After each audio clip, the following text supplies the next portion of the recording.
Yeah, hi, I am Eric. I'm the DM for this series. It's probably Heresy, where we play Dark Heresy, an RPG where all the players control characters in the 41st Millennium universe of Warhammer 40k.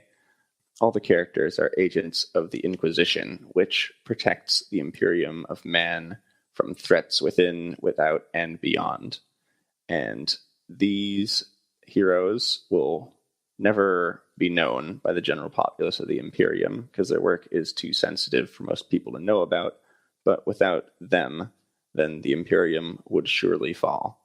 So we are going to follow the brave exploits of one such crew of acolytes. Did you want to give your other description that you just said? Because I think that's another perfect encapsulation of Dark Heresy. Mm-hmm. Okay. So all the players in Dark Heresy play the secret police of a brutally repressive fascist theocracy, and they're the good guys. I like Ding! it. All right. Yes, and I'm Matt, and I play Tyruss the Psyker. I guess we could just go right into the prologue then. Okay. Aboard the inquisitorial sword-class frigate Spear of Discord in orbit above the planet Acheron, we find ourselves in a small interrogation room with no windows, no particular features besides slate gray walls and a metal table. And a man, Tyruss, sits at the table with a very large bloody bandage over his nose. Why don't you describe Tyruss? All right. Tyruss, as I mentioned before, is a Psyker, which essentially means that he has psychic abilities. He is a mutant, but unlike most mutants, he isn't burned at the stake in the Imperium. He has been sanctioned to work as a Psyker. He originally was a Voidborn, and he served a very average Voidborn life in a Tithe ship. However, one day the Tithe ship disappeared in the warp. It was presumed to be destroyed, but 300 years later, it reappeared. All of the passengers were gone except for Tyruss, who was still the same age, a 7-year-old boy.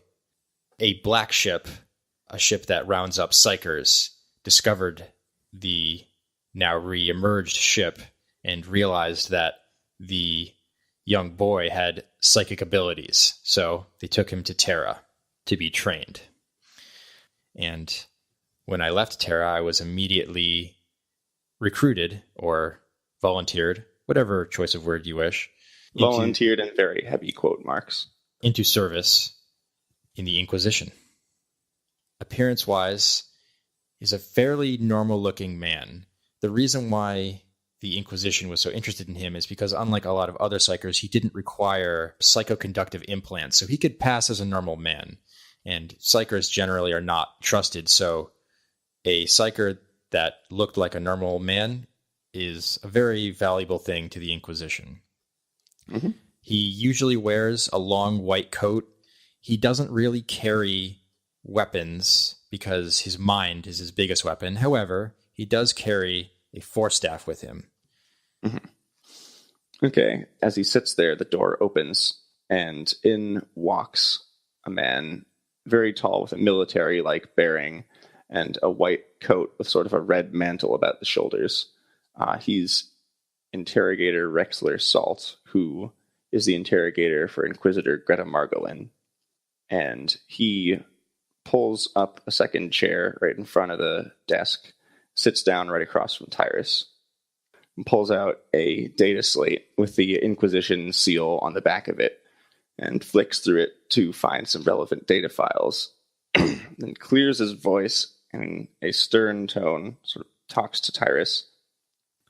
So, you and your fellow 3 acolytes just completed a mission, so this is just your standard Inquisition debrief to assess the performance of the mission, see where things went wrong, where things went right.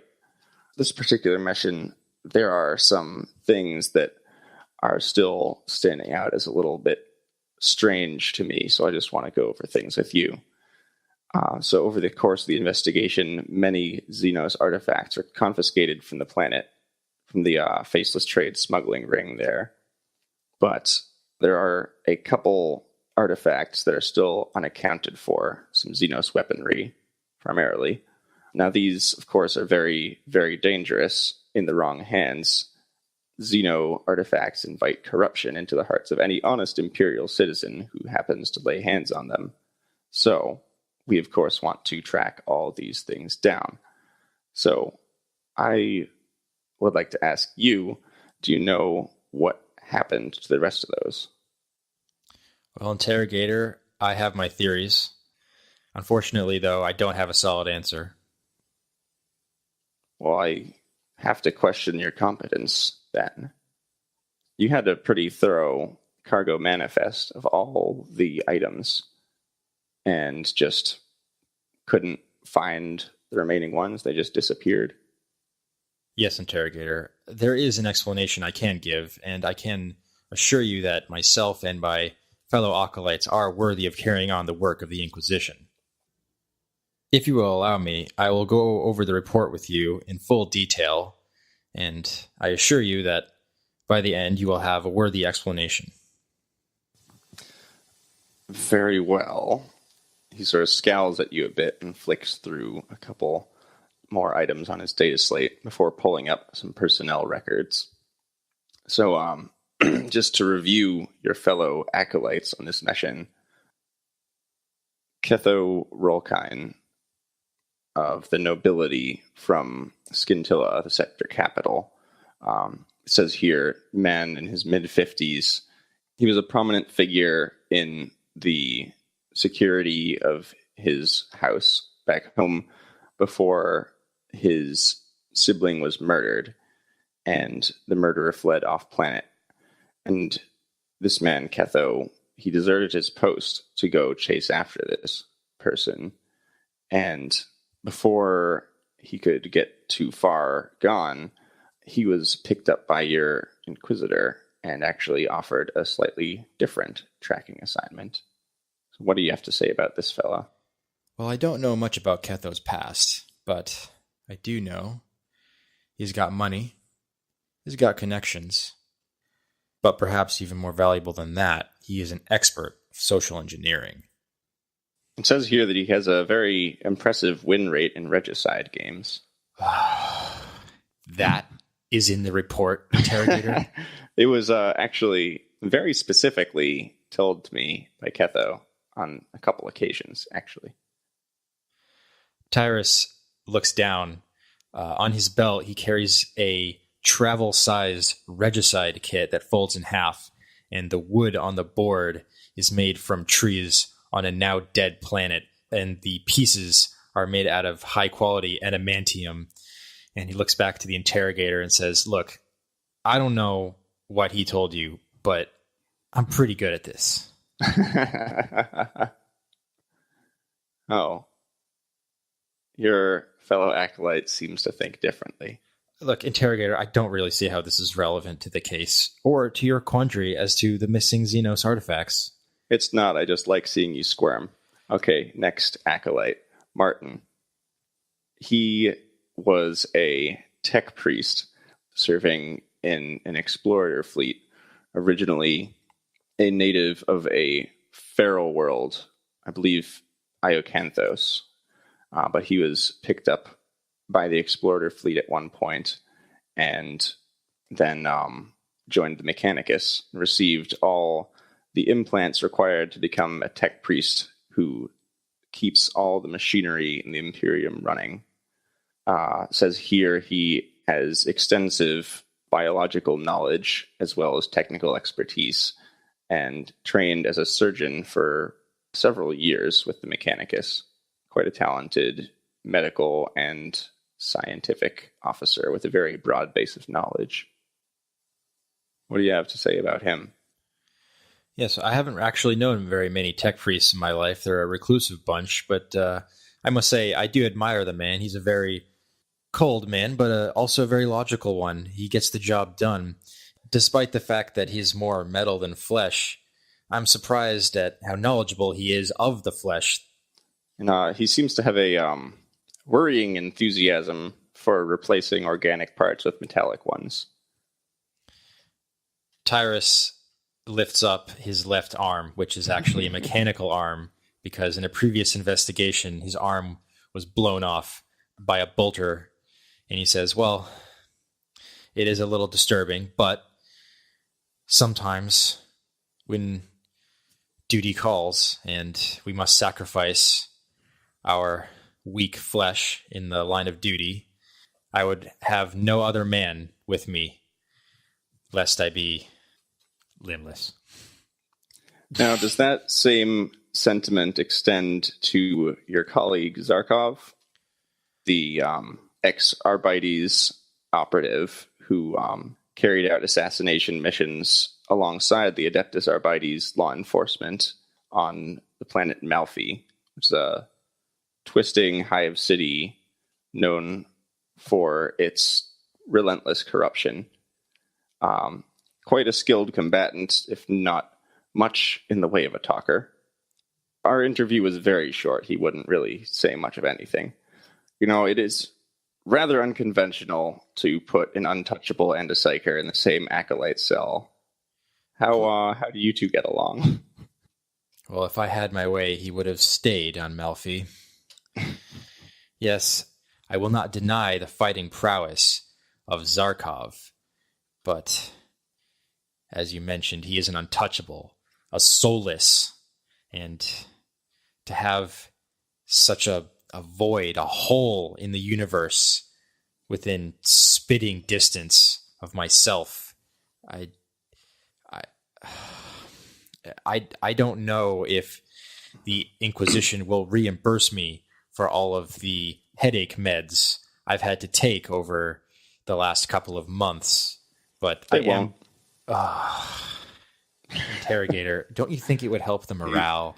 He seems to be enjoying this a little bit too much. Interrogator, it would really improve morale amongst the whole group, really, if you could reimburse me for those pills I have to keep taking to avoid headaches.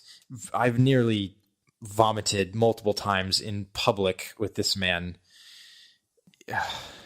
Perhaps you can take that up with your Inquisitor, but I am not in a position to help you. Do you know what he does with those he has killed?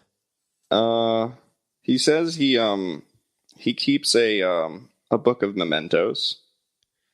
I guess you could call it a book, Interrogator. A book of faces. Some have referred to it as the Facebook, although I'm not keen on that name. So, at this point, then, Salt flicks further through his data slate, pulling up a general briefing on the mission. He says, so, Acheron is a planet that is very close to being classified as a death world, but just not quite there. Racked by nearly permanent and extremely vicious storms. It's a barren, rocky place. Its only export of note being the large quantities of plasma that are synthesized by the foundries on the planet. It is, because of this, a very important world to the Imperium, and the reports of trade in xenos artifacts on this planet were very troubling. So my Inquisitor, Greta Margolin, sent a cell of her acolytes here to investigate the faceless trade. They went missing, which is when she, though she was loath to do it, called your Inquisitor and asked for a favor, which is when you came in. So if you wouldn't mind, recount the events that transpired shortly after you landed on Acheron. Yes, well, as you said, we were sent in to find the missing acolytes and track down the xenos smuggling operation. We had a bit of trouble even landing on the planet. The planet is a storm-racked hellhole, and when we made planetfall, there was a massive rainstorm that actually prevented us from landing for several hours. As we had some time to kill, we went over our objectives and our cover assignments. We were posing as noblemen, visiting from off-planet who were going to be visiting the nobles of this world in the Spires. Specifically, we had plans to stay with one of the major noble houses on the planet, House Oberon. When we landed, we were greeted by one of the head butlers of House Oberon, a man by the name of Mortimer. And then we met with the scion of House Oberon, Matthias Oberon, who we weren't able to talk to for very long. He was in a bit of a state. His sister, Ophelia, had actually gone missing 3 days ago, and so he was a little bit scatterbrained. Matthias led us to our guest accommodations on the House Oberon estate, then had to leave as he had urgent business back at the house. Before he left, he informed us that we were all invited to the House Oberon dining hall for dinner. He also informed us that in 2 days' time, the Oberons would be hosting a masquerade ball, and as guests of House Oberon, we were invited. So, after he departed, we changed into some more suitable attire and headed out for the dining hall. Salt glances through a few more things on the data slate and says to you, as he continues looking at the data slate, so tell me exactly, in a great deal of detail, what happened next. Of course, interrogator.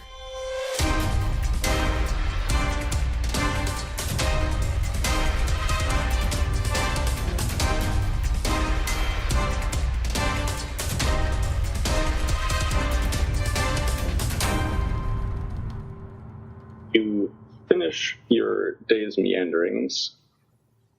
So in the evening, Mortimer escorts you to the main banquet hall of House Oberon. So you get to join the family for dinner. I merely consume nutrient paste, so I have no need. At least join us, you know?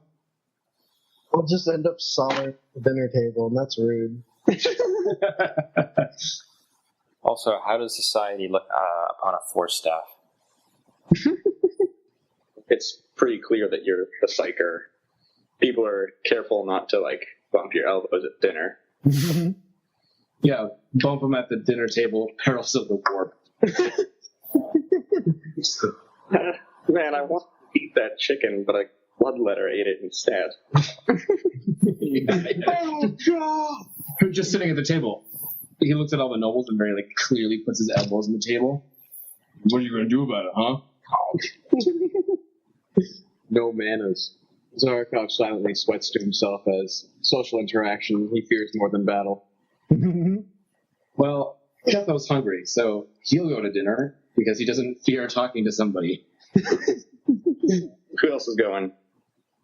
I look at everyone and at least somebody come to dinner. I mean, I'll come to dinner with you. It's just don't expect me to talk to people. I'll just awkwardly stare at my food. As long as you can eat and not kill anybody in the process. As long, until we need you to. Could I even be just like your bodyguard, so I just stand in the background and don't even eat? Yeah, you can do that if you want. Okay, I can do that. So I'll accompany you as well. Yeah, I'll begrudgingly just to observe. Just watch humans be humans and be amusing to me. Just try to keep cool heads. I can't provide covers for all of you. Well, I'll keep my mouth shut, hopefully. My head is plenty cool. I installed enough cooling today. I've installed the latest etiquette algorithms. So you all go there dressed in your finest noble attire. Has at least 10 different outfits to pick from, being noble-born and everything. The rest of you just have a nice suit each. Well, I'm just wearing my bodyguard stuff. I'm just there to protect the nobles. Okay. Yeah, you're not dressed fancily. Yeah, if I end up trying to act like a nobleman, they'll be like, what the hell is wrong with this guy? They have a special place set with knives for you. So you guys go to the banquet hall. There's 2 spires, a bridge segment connecting the two, which within that bridge segment is the banquet hall. There are windows on each side, at least a foot thick reinforced glass to protect against the storms. And there's the banquet hall itself has this sort of like porcelain and gold decoration of House Oberon with their midnight blue curtains and midnight blue tablecloth. Everything's very color coordinated. They're very particular about that stuff. As you get in, then one of the palace footmen escorts you to your places. It's sort of like a very long table through the center of the Great Hall. Do you guys plan to arrive early, on time, fashionably late? Somewhere between on time and fashionably late. Not too late. I don't want to be super late. I'm going to show up at exactly the right time. Down to the second. As the clock ticks onto 7 o'clock, then Martin rounds the corner. Where is everybody? I was instructed to meet at this location for a 7 p.m. dinner. Exactly. For 1900 hours. Martin, what do you do when you're waiting for the other party to get here? Everyone else, they clearly haven't set their chronos properly because they're not here at designated time. Exactly. I think the biggest thing for me would be to pay attention and record everyone who comes in and out of the room. Mm-hmm. See who's who, what's what, who's here. Yeah. Could you make an awareness test for me, please? Sure thing. Everyone? No. Yeah, we're not there yet. One there. I'm the only one with a properly calibrated chronographer. So you see lots of the members and retainers of House Oberon. There's a general bustle of people. You can spot the nobles among the ranks because they're wearing very peculiar outfits. They seem very illogical outfits to you because on a planet such as this, with raging winds and incessant thunderstorms, then the garb these people are wearing, which is mostly billowing fabrics, large metal spines with veins of fabric stretched between them, the absolute worst thing you could wear if you were to be caught in the elements. Nobles like to flaunt their wealth by wearing impractical garments. One person you see actually has a headpiece with a metal rod stretching into the air like a lightning rod connected directly to their head. It's quite a sight to see. Besides that, you don't... It's like a Teletubby. Does he have a TV on his chest? Each person is attended by a couple retainers and bodyguards. The large entourages they usually have aren't really there because this is the dinner for the elite. The servantry dines in a separate dining room, much less ornate, but the bodyguards and trusted advisors are with their noblemen. Pretty soon, the rest of the party arrives. Everyone besides Ketho make a charm test. No, right. Okay. Someone's going to say hello. Your successes will add to the charm test that Ketho makes. Oh, okay. Well, hopefully I succeed. Hopefully you don't fail miserably like you always do. Okay, so in that case, Ketho, make your test with plus 20 and no further bonuses. I attempt to talk to the nearest dignitary through binary code alone. Barely. Yeah. You're guided to a seat on the table, reasonably close to the head of the table, which is not yet occupied. Directly across you sits Oberon, the noble heir you talked to earlier. He gives you a nod of recognition as you enter. There's a hideously empty seat next to Matthias. You may assume that it's for Ophelia, who's not here. After everyone is seated, there's two echoing raps on the floor from a cane, and a man walks in with the bearing of someone who is used to being the absolute authority. And in this case, he is. It's Archibald Oberon, the patriarch of the family. So he had the most impressive, most billowy suit of anyone that you have seen around here, with swaths of midnight fabric that look like they have gold stars embedded in them, twinkling, a billowing wreath around his shoulders that looks like fabric with the same density as air, so it's just floating in space as he struts in. When he walks in, everyone at the table in unison stands up. I motion everyone else to stand up. Okay. Fine. This is an unlogical use of my legs. I was very comfortable. As he walks in, a person heretofore unseen steps out of the shadows, wearing plain midnight blue greatcoat, and pulls up next to Archibald Oberon, like with something into his ear. Make a scrutiny test at -10, all of you. All right. Yeah. Nobody rolled well, did they? We were too focused on eating. Expression is unreadable, and he exits the room. And one of the footmen calls out, "Attention! Regrettably, Lord Oberon will not be joining us for this dinner. Please continue as you were." And Archibald Oberon marches purposefully out of the room. John, you want to go follow him? As you wish. Wait, I think I could help. All right. I turn to Zarkov, and I say, loud enough where I know someone could maybe hear it, but I'm not trying to belt it out to the room. I'm trying to be subtle. I seem to have left my kerchief back in the room. Will you go fetch it for me? Of course. Very good. Eat. So yeah, I try to slip out and follow him. Ketho, make a deceive roll. Yeah. I'm pretty decent at it, I think. Yes! Yeah. Just barely. Sweating profusely the whole time. So, Zarkov, a couple people look over in your direction quizzically, but don't seem to pay much attention. And Zarkov, you make your exit from the room. Sweet. You mumble something to one of the footmen about forgetting the handkerchief, and he looks at you like someone at a fast food restaurant messed up their order. Makes like get out of here head motion. I'd probably step out as he's like, no, get the fuck out. I'm like, okay. Yep. All right, so make an awareness test now. Yeah. There we go. Wow, nice. Someone's finally on the fucking toes. I'm out of the social situation. I'm okay now. I'm hunting someone down. I'm hunting someone.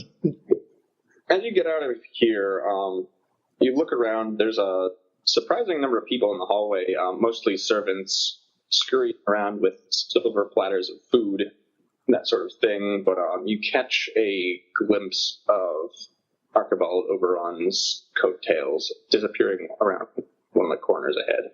So I follow and try to keep myself hidden from his plain view. Obviously, I'm not like hiding myself with all the servants. I'm just trying to not let him know I'm following him. Okay. Does my awareness check allow me to see if there's anyone following him, like that's like a protection or servant, or someone that might be in trouble?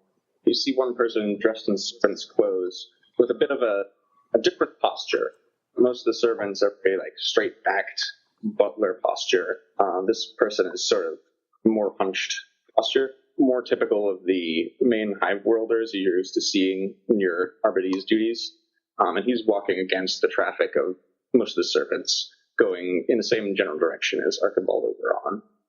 Well, I keep a close eye on him and follow and see what unravels. Mm-hmm. No, we'll get back to you in a moment. Now I'm going to jump to the banquet.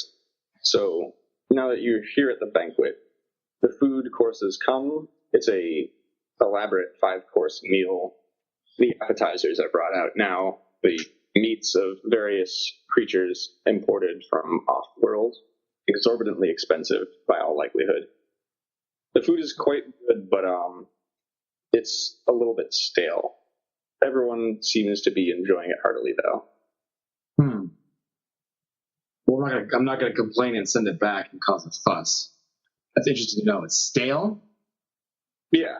It was sealed in a package, shipped in from off-world, and has been sitting around in the holding areas just a bit long. But it's not gone bad or anything. I detect that this cracker has suboptimal moisture properties. That's very interesting. While enjoying and pretending to very much enjoy, I inquire as to the name of the chef. This was prepared by Chef Roderick, sir.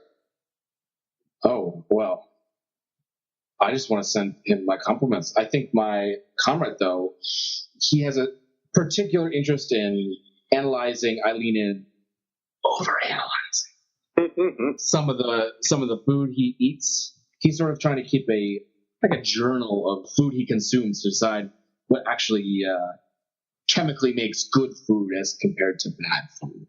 My mass spectrometer is detecting abnormal levels of ketamine in this. Yes, I know.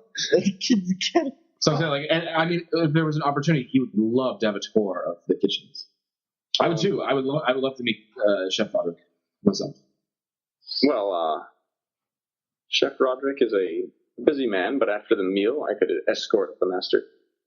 Yes, ask him if he will meet with us after. It would be great. It would be a great opportunity to speak to him. I definitely have a few questions for him. But make sure you ask. Don't presume what he, the great chef, has planned. I give him a little chiding look. Like a know your place look. You're a server. Make a command check with a plus 20. Oh, command. I thought you said like man check.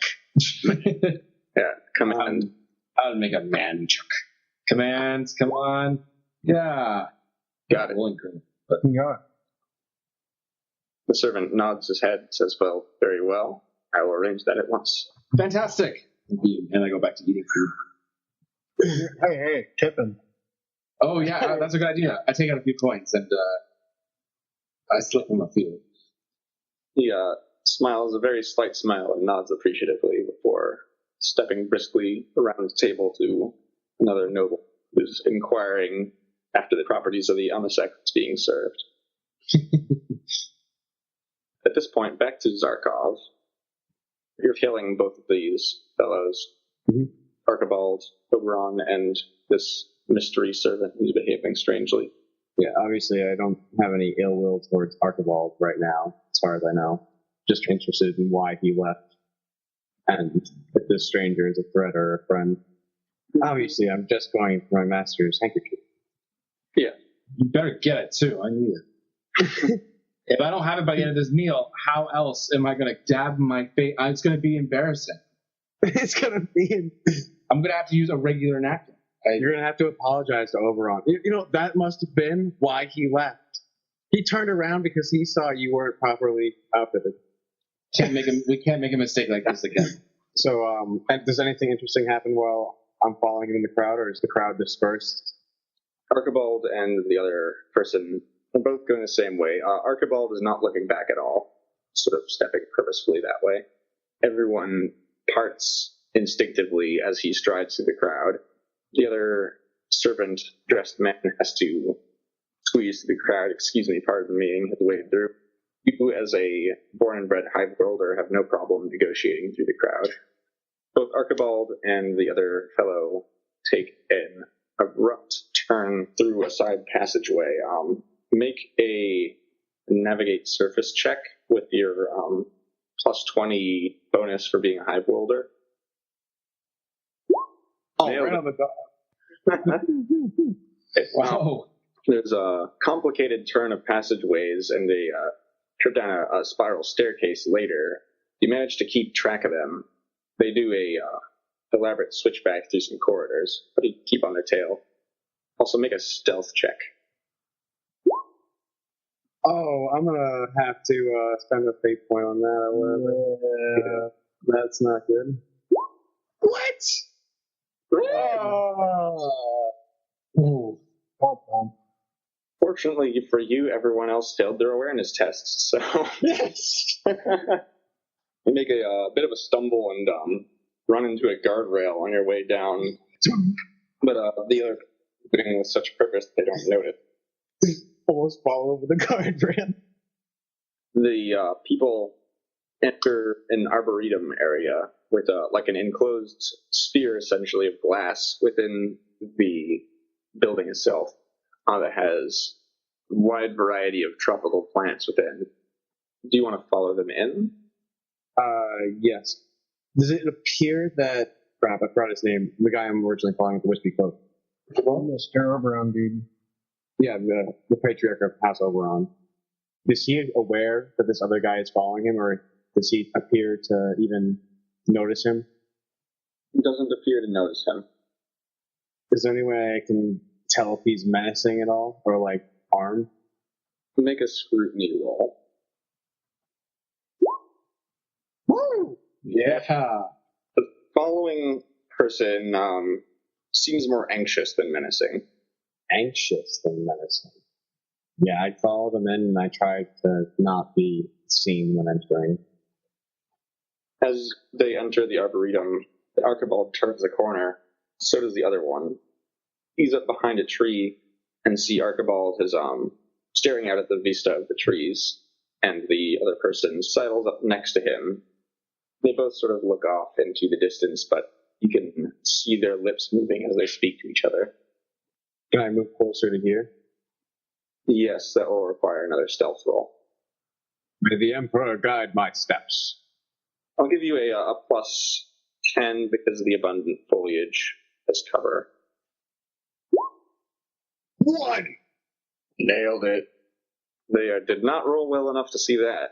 You get close enough, you can make an awareness test. Yes, just barely. That's enough for you to pick up snatches of the conversation, but not the whole thing. You don't catch all the words, but the servant suit-clad person seems to be making some kind of a report to Archibald. Searches have thus far yielded nothing, to which Archibald has a bit of a pained expression on his face, but he's hiding it well. Something, redouble your efforts. Critically important. And then person says, very, very well, and then walks away. So is there just the one guy left? Archibald is left by himself, yes. He stares pensively at the trees for a moment. I'm contemplating. Obviously, right? No. I think he's upset that his son set a place for his sister. I'm not 100% sure, but that's what I think I just gathered a little bit. I just don't know if revealing myself and offering help would be useful to him, or just going away and just taking information back to you guys for now. What if you walk in, you just happen to be walking in the area, and then you're like, hey, you look gloomy. What's up, random person? I don't know you. I'll give you some sage advice. What do you look like? Because if you look like a freaking scrubby little underworlder, it'll probably punch you off a balcony. I mean, I look like an armed man who might be a bodyguard, so I might be an assassin. Or like a bounty hunter? Yeah. I don't want to freak him out, and I also don't want to, upset him, but I know we've already contacted his son about his sister and trying to help. I just don't know how his relationship is with his dad, and I don't want to end up being executed because I was in the wrong place at the wrong time. You guys all have your comm bead, so you can communicate with each other. Can I communicate quietly enough that I don't think he'd overhear, or? If he rolls really well on an awareness test, he'll hear you. Okay, well, I'll risk it, I guess. I'll relay in the quickest terms what I've just seen and say, please advise. He rolled 100. Wow. He seems to space out for a little bit. So what do you guys say? Well, hold on. We're in the middle of eating dinner. Just give us a second. How rude. Yeah. You hear the following things. Hey, Martin, can you please pass me that over there? Yeah. Oh, great. Oh. Mm-hmm. Have you had some of that? It's great. Guys, this is a life or death situation here. Come on. Matt, do you say anything? No. We're so helpful here. What are you trying to accomplish here, actually? To be honest, I don't really know. The point was to find out more information about Oberon's missing sister. The guy we contacted earlier who said he would help us if we helped find his sister. As far as I can tell, he's just concerned about his daughter. I don't know, maybe that's why he turned around and was upset with his son set a place for his sister and she's missing. He was upset about that or something. I don't know, obviously. Oh. That might be why he turned around and left. From what I just overheard, he said he was anxious and doubling their efforts, so maybe he's still looking for her. I only heard bits and pieces, so maybe they're trying to kill her. I actually think you should approach him and be like, looking for somebody? I happen to be an expert at finding people. Yeah, that's what I'm saying. Would it be good to be kind of like, hey, maybe I can help you, and hopefully we have mutual friends? No, But this is where why look so glum, chum? No. Like you just say like, I find people, no questions asked. Make it look like you're a guy who gets things done, but you don't ask, like you don't care what, you just want to get paid. You just said like, I'm working for this idiot noble who's making me go grab handkerchiefs. I would rather go find someone who people care about. I got this. Eric, can I like appear out of nowhere behind him, like bow down, melt, and just be like, "Sire," get his attention, see what he does, and I'll just completely bow, unthreatening. You can do that. How are you armed right now? So I would say I'd probably have only brought the chainsword because we were just going out, and I'm just a bodyguard at that point. So I'd just say the armor and the sword. He starts a bit as you kneel down and get his attention. His hand moves towards his hip, and then he relaxes and says, "Who are you? What are you doing here?" A simple servant of the Emperor. I overheard a little of your conversation. I serve a nobleman who is unworthy of my skill. Do I know you? No, sir, I am of no consequence. Then why are you here? You seem to be looking for something. I can find people. Make an influence test. Oh no. Yes! Looks you up and down and says, as a matter of fact, yes. You have a certain unsettling air about you. Don't even know. I may have a use for you, in fact. Anything, my lord. As you may have noticed, there's an empty setting at the dinner table tonight for my daughter. Before I tell you any more, please hold out your hand. I present him my hand. He reaches into his pocket and withdraws a pouch from within, and he pulls out a very tiny needle. Dad, it's over. Game over. Do you do anything? No, I keep my hand outstretched. He pricks you very lightly in the center of the palm, just enough to draw blood. Just puts it back into the pouch, then returns it to his pocket. Very well. My daughter Ophelia is missing. He leans in a little closer. He's like, this information is not to be spread among anyone else. Do you understand? I understand. It includes your associates. No one is to know of this. Can we hear any of this over the beads? Are you broadcasting it to them, Zarkov? No, they didn't give me any information. They don't get this. What? I helped you. No, I was just I wouldn't kidding. broadcast that shit over an open box channel. No. Who the hell knows? Yeah. I'll relay it to you guys. You know I'm not treacherous one. I'm Fellowship 15. Wait, you just said, you know I'm not treacherous. I'll prove it to you by betraying the guy who's asking you to trust me. Now, I have a reason to believe she may be plotting against me. I want you to find her, ascertain where her loyalties lie, and return her safely. If it turns out she's loyal, she'll rejoin the family. If it turns out that she's disloyal, my interrogators will be waiting for her. As you command, my lord. Our security network has determined that she went to the Ravenhold, House Corvus. Our relations with them are strained at the moment. She snuck out under the cover of night and hasn't been seen since. That's all the information I have for you. It is quite enough information, my lord. I will find her quickly. He opens his wallet and shows you a picture of Ophelia, so you know what she looks like. I will keep her face present in my mind. Very well. Do what must be done. May the Emperor go with you. And may the Emperor be with you. Amen. You may go. Do not disappoint me. And then wheels and walks away. I bow again and sulk into the darkness. Can I make a self check to see like disappear dramatically? For it. Alright, hopefully this doesn't fail. Oh man. Yeah, don't fail, because you just go turn around and be like, you know what? Change my mind. Someone else is going to do the job. Oh! That's a fail. Oh god. Well, I Use it. have 3 hit points, yeah, why Use not? it. I'll use it. For dramatic effect. Yes! There you go. You melt into the darkness. So, But hey, it's good to be back though. And Zarkov had a social interaction where No one Well, died. it went no very one well. died. That actually is a first. Yeah. That's true. It only took 2 fate points. Oh, God. All right. Just for the summary of the banquet, it goes fairly uneventfully for the most part. Although the mood is somewhat subdued because both Ophelia and the patriarch Archibald are missing.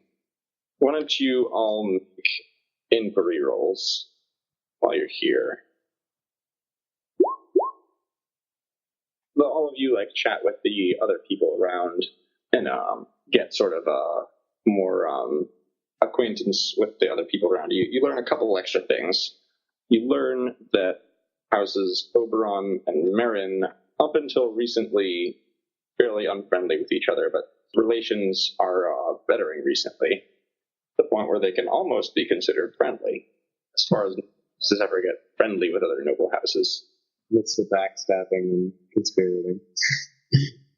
You see that general attitude at the table is that Ophelia is normally the life of these social events, and the mood's a great deal subdued without her around. You sense an attitude of general disdain towards Matthias Oberon. Not sure why, but people sort of crack jokes at his expense, don't assign as much weight to his comments. We don't know necessarily his motives for wanting to find his sister either. It could get funky. Very funky. Just that sounds sketchy. Kind of want to find out more about that dude now. The dinner concludes without incident. Archibald never returns to the banquet.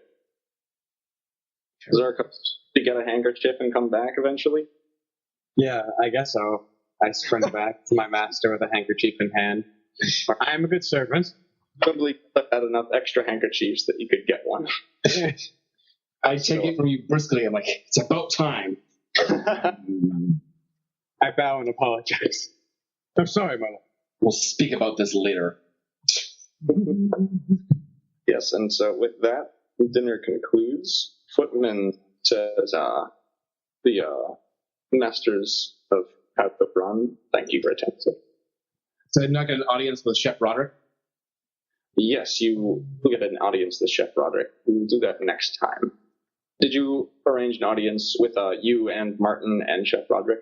I said Martin wants to go just check out the food, examine the food, so he's going to ask about the menu. I'm going to pump Roderick for information while pretending to like his food a lot, enough to ask him for a job. I'm not asking for a job, sorry, under the pretense that I'm interested in hiring a chef. Because, Noble's got to have a chef on retainer. So can I poach this guy? Like he poaches an egg? Yeah. Excellent. All right. With that, we'll end the session for experience points. We get base 100 plus didn't particularly eliminate an enemy of the Imperium, but you did make a new contact, and you did find some more information that could be used in furthering your investigation. So I get a total of 2 experience for the session. Martin and Ketho and Tyruss, each of you gain an influence for conducting fairly well at the dinner. All right. With that, we'll end the session. All right. Good night, guys. Yeah, have a good night, everyone.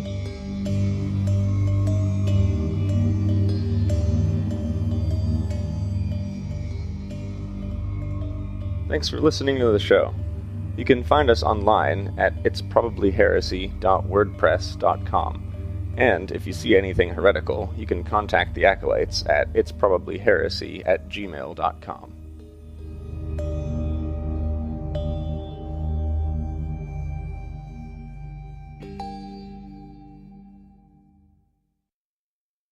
You're dead. It's over. Game over. How rude.